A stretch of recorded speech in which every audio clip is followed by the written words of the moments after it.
WhatsApp guys, तो हम लोग पहुंच गए one of the finest street food Kolkata के भागीरथी इलाके में।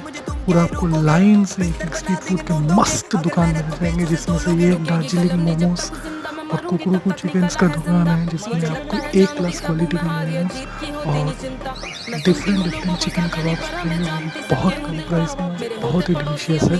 तो आप लोग ज़रूर ट्राई कीजिए इसका गोंदोराट मोमोज, जो 60 रुपये में आपको 6 पीस देगा, वो एक मस्ट ट्राई प्रोडक्ट है। तो आप लोग ज़रूर जाइए, जो भी कोई कोलकाता में रहता है वो भागीरथी में जाके दार्जिलिंग मोमोज ज़रूर ट्राई कीजिए।